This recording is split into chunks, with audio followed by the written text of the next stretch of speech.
എല്ലാ പ്രിയപ്പെട്ടവർക്കും സ്വാഗതം. ഇന്ന് നമുക്ക് പച്ചക്കായ കൊണ്ട് ഒരു കായ ബജി ഉണ്ടാക്കാം.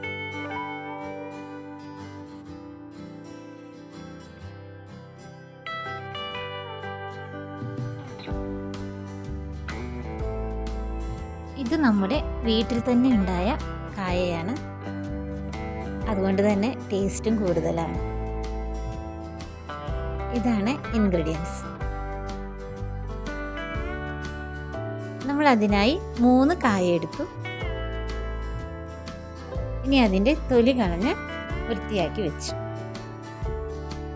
എന്നിട്ട് ഈ ഒരു പാകത്തിൽ, ഈ ഒരു കനത്തിലാണ് മുറിച്ചെടുക്കേണ്ടത്. ഇനി ഇത് മുക്കി പൊരിച്ചെടുക്കാൻ നമുക്കൊരു ബാറ്റർ തയ്യാറാക്കാം. അതിനായി 1 കപ്പ് കടലമാവ് എടുത്തു.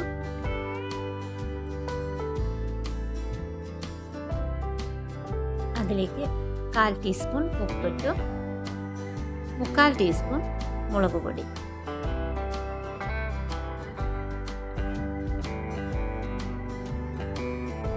കാൽ ടീസ്പൂൺ കായം വറുത്ത് പൊടിച്ചത്,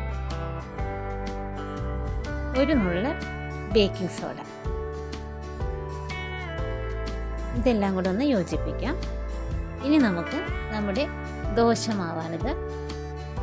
ഇതൊരു 2 ടേബിൾ സ്പൂൺ. ഇതും കൂടെ നമ്മൾ ഇതിൽ ചേർക്കുമ്പോൾ നമ്മുടെ ബജി ഒന്നുകൂടി ടേസ്റ്റ് കൂടും.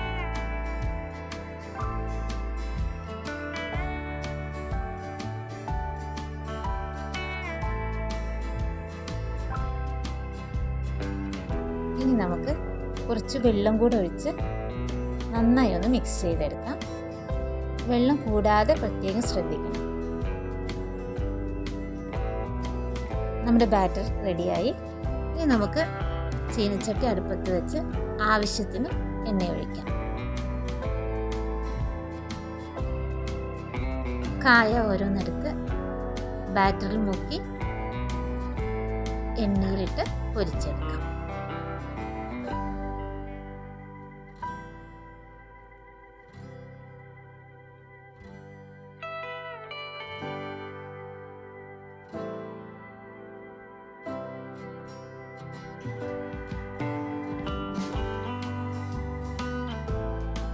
ഒരു ഭാഗം മൂക്കുമ്പോൾ നമുക്കതൊന്ന് മറിച്ചിട്ട് കൊടുക്കാം. അങ്ങനെ നമ്മുടെ കായ ബജി റെഡിയായി. ബാക്കിയും കൂടെ നമുക്കിങ്ങനെ പൊരിച്ചെടുക്കാം. അപ്പോൾ നമ്മുടെ കായ ബജി റെഡിയായി.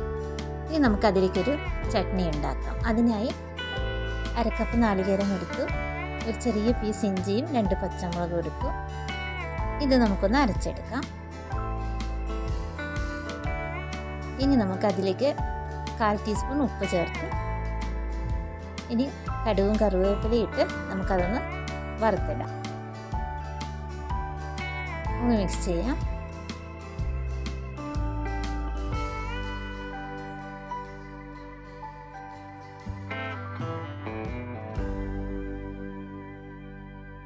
ഇത് നമ്മുടെ ഉള്ളിയും തക്കാളിയും കൂടി ഇട്ട ഒരു ചട്നിയാണ്. കായ ബജിക്ക് ഇതും നല്ല സൂപ്പറാണ്. ഇനി നമുക്ക് വേണ്ടത് ചായയാണ്. നമുക്കതും കൂടെ റെഡിയാക്കാം. നമ്മുടെ ചൂട് ചായയും റെഡിയായി. ഈ മഴയത്ത് ഇത് നല്ല രസമാണ് കഴിക്കാനും ചായ കുടിക്കാനും എല്ലാം. ഇന്നത്തെ വീഡിയോ എല്ലാവർക്കും ഇഷ്ടമായി എന്ന് വിചാരിക്കുന്നു. ഇനി അടുത്ത വീഡിയോയിൽ കാണാം. Have a nice day. ഉണ്ണികളെ, നിങ്ങൾക്ക് എല്ലാവർക്കും ബജി ഇഷ്ടമായെന്ന് വിചാരിക്കുന്നു. എല്ലാവരും ആ ചട്നി കൂട്ടി സൂപ്പറായി കഴിക്കണം. അടുത്ത വീഡിയോയിൽ കാണാട്ടോ മക്കളെ.